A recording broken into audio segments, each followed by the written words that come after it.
Say hello, Maple.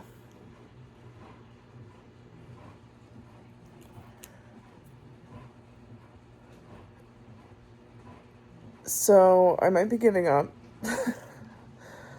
Maybe not giving up, but um I think just coming to some important realizations lately. And I apologize for the terrible lighting. The sound in the background is my dishwasher running. My hair is chaotic. Um but I just have a lot of thoughts on my mind right now, and I wanted to share because I do feel like at this point I'm taking you all along this journey with me, and it's hopefully resonating with some people. I don't know. But basically, I published my last video, which was about the anti planner book that I was using to hopefully implement some new exercises that would help me get my apartment back into decent shape and maybe help it maintain that way. And I'm going to be honest, I already was having these visions of it being like this drastic before and after, and that way can have this amazing thumbnail for you all to click on and be impressed by. And not only that, but also for myself to like prove that, oh, I can do better. I can, quote unquote, be normal and keep a clean apartment all the time and be organized and be perfect. But that's just not reality, right? And it's like, I don't know why that's so hard for me to get through my head all the time, but it is. And I had a good talk with my therapist this week as well.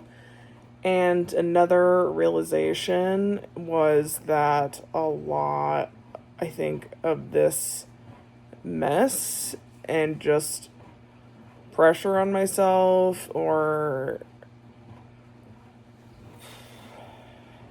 disinterest in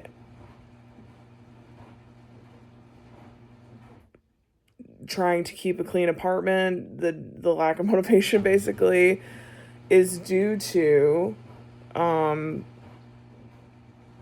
grief, and my therapist pointing out that it really hasn't been that long since my mom has passed away, and I've been thinking like, oh, my mom was sick for so long, and then she passed away going on like approaching 2 years, which is crazy.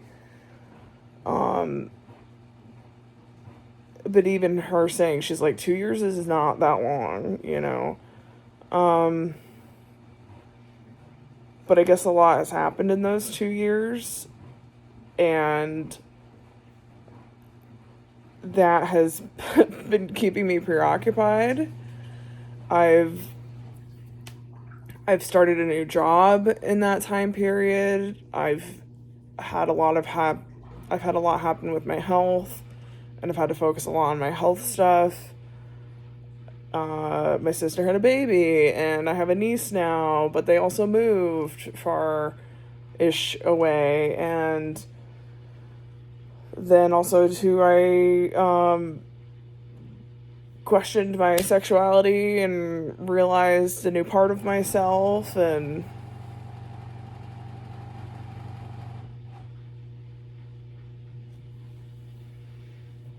I think it might be finishing.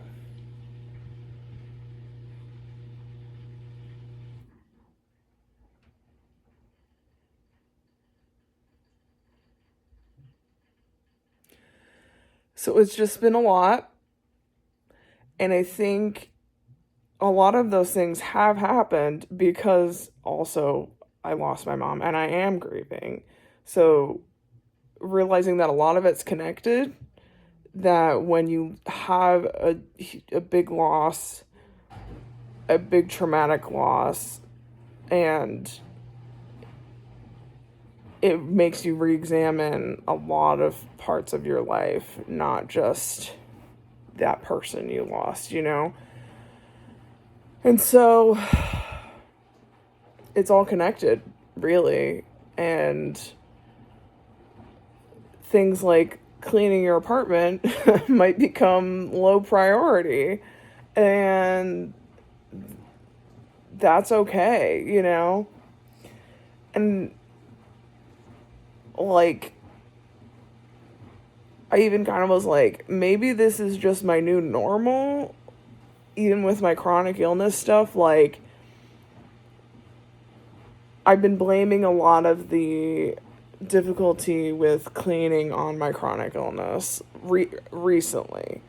I think, you know, if you had asked Emily like 6 months to a year ago, it definitely would have been like the depression that was the majority issue.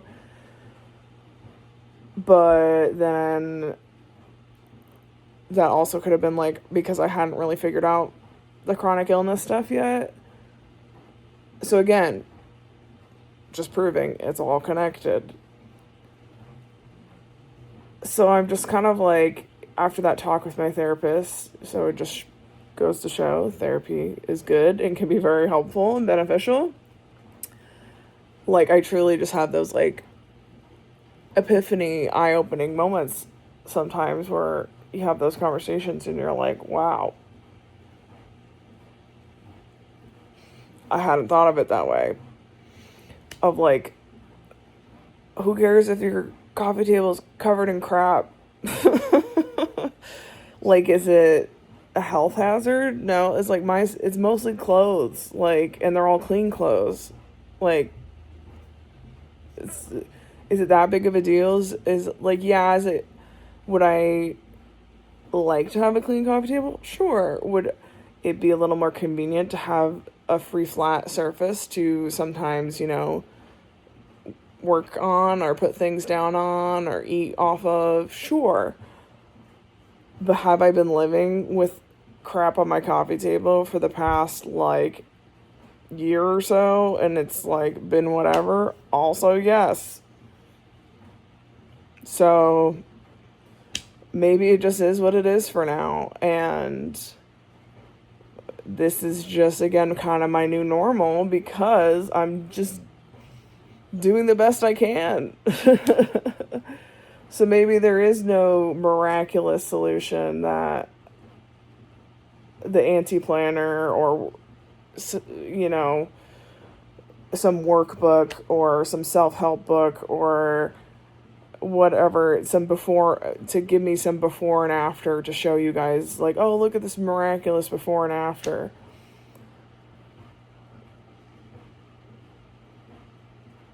I think for me it's just going forward prioritizing like the things that are more related to like actual cleanliness, like the kitchen, the bathroom, and laundry, you know. And then if I have the time and energy for the other things, great. If I don't, that's okay. Because I've lived with it before and I can still live with it. And I function and it'll be all right.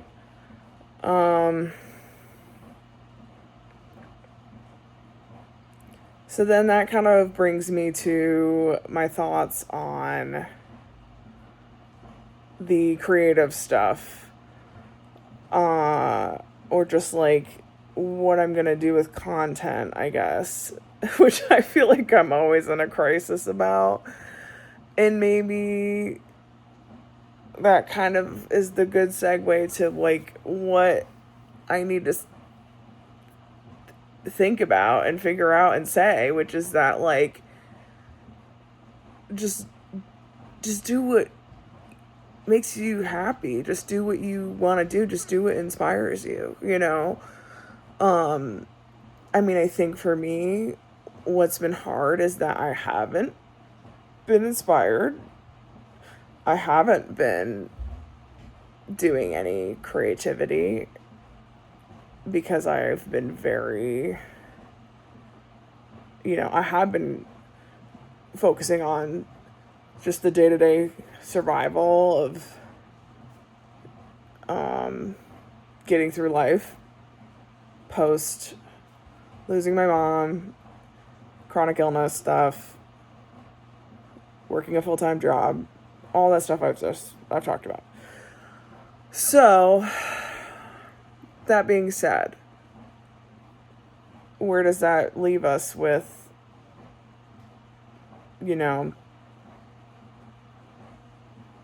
what I want to do? I don't know. I had ideas of, I keep talking about how I want to write a novel. I think I've had that as a goal, either writing it in a bullet journal or saying it in some form, my entire life, because I have said I've wanted to be an author basically since I was in second grade. That's when I said I wanted to be an author and a writer. And then, but like also in recent years, been saying it for as a yearly goal, stupid New Year's resolution, or birthday resolution, every freaking year, and every year passes and I make almost no progress. So I did have an idea to start making writing vlogs and doing more writing related content, which I still considering doing, but I think for me it's the anxiety of just writing content. Is that enough? Well, what happens if I want to draw one day? Well, what happens if I want to paint or do something else, or journal, or whatever? So the solution, I think, is staring me in the face through all the anxiety of choice right back at me, right? Which is, you don't have to make a choice. Social media, this idea of a perfect profile or a niche profile or just having a niche is what gives us this anxiety or this feeling that we have to pick one lane, that we have to pick one thing and stick to it. Why? We are creative beings who are meant to try different things, experiment, and I think this is part of the problem. Social media not rewarding experimentation.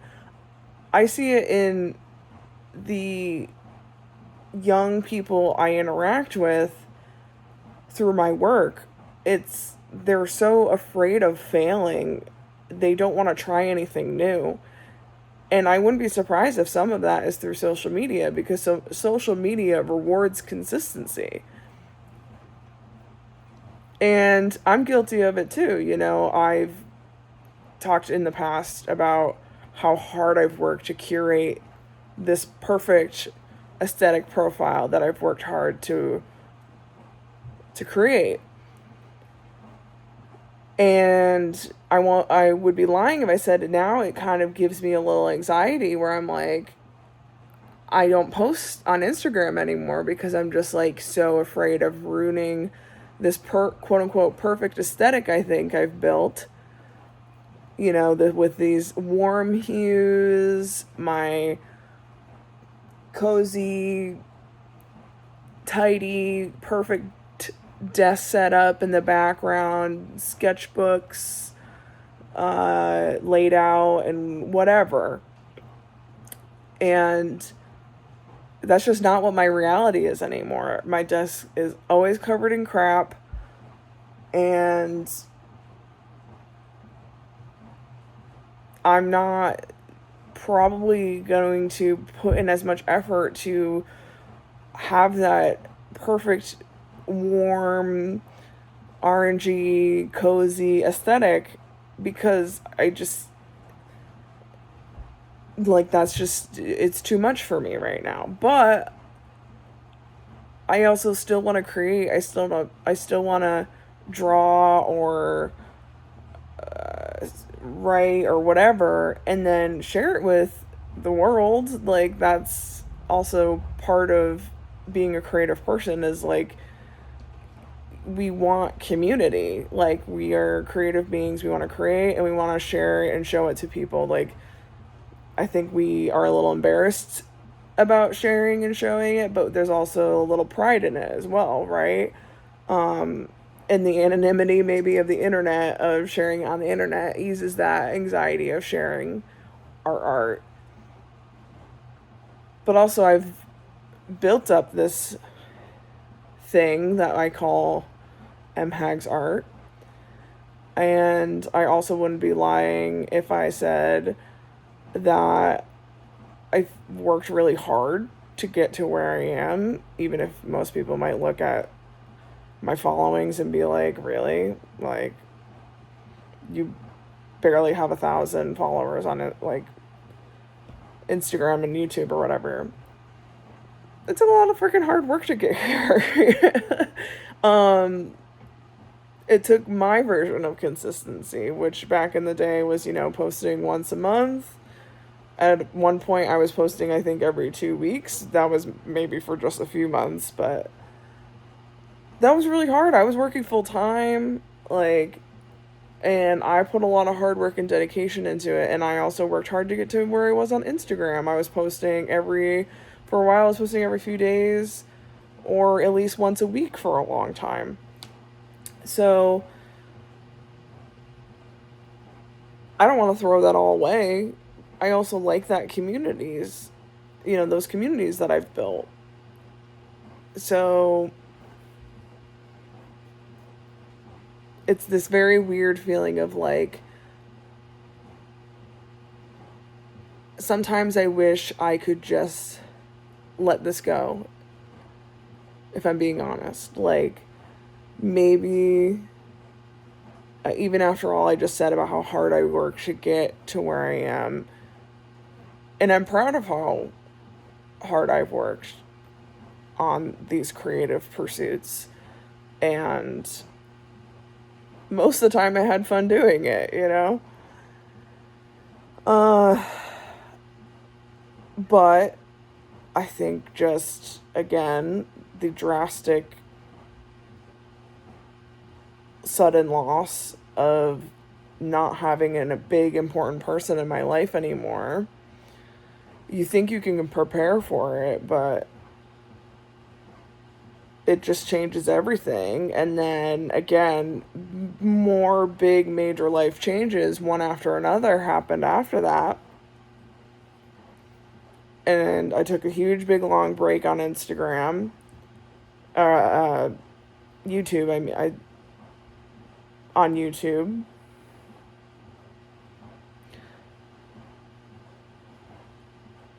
And I've posted now 2 videos, I think, since being back. And there's times I'm not gonna lie, where I'm like, should I have ever posted? Should I have ever come back?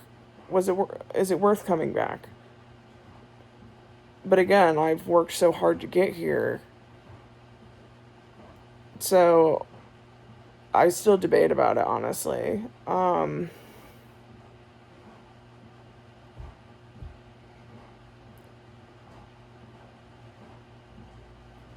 So yeah, just know I still haven't figured it all out. uh, I think I was like, for a while, I was like, oh, I'll do, I miss that accountability of the monthly bullet journal video. I won't lie, I do miss that, but I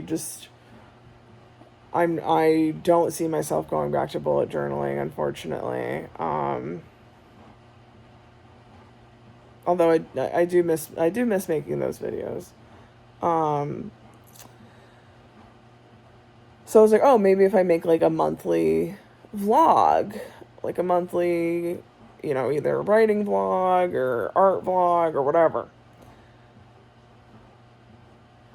But then I was like, oh, is that still too much? Like, I don't know. Like, maybe just focusing on larger videos and doing the things that inspire me at the time when they inspire me. But then also sometimes if you wait for inspiration to strike, you're going to be waiting around forever, right? Especially if you're struggling or depressed or whatever. So,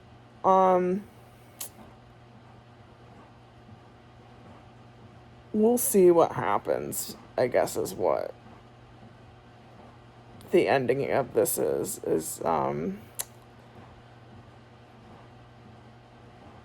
still kind of figuring it all out. That's okay. I really want to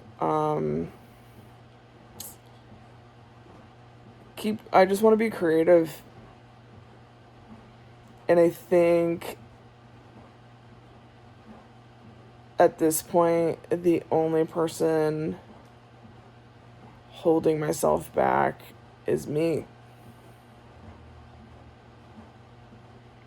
And that's, I think, really hard to maybe recognize and accept.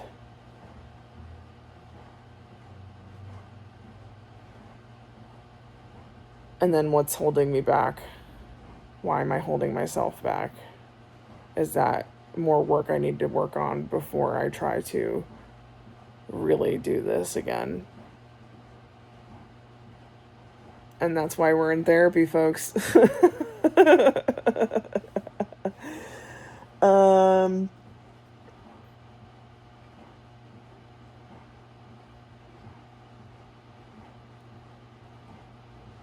On that note, tell your loved ones that you love them. And that's all.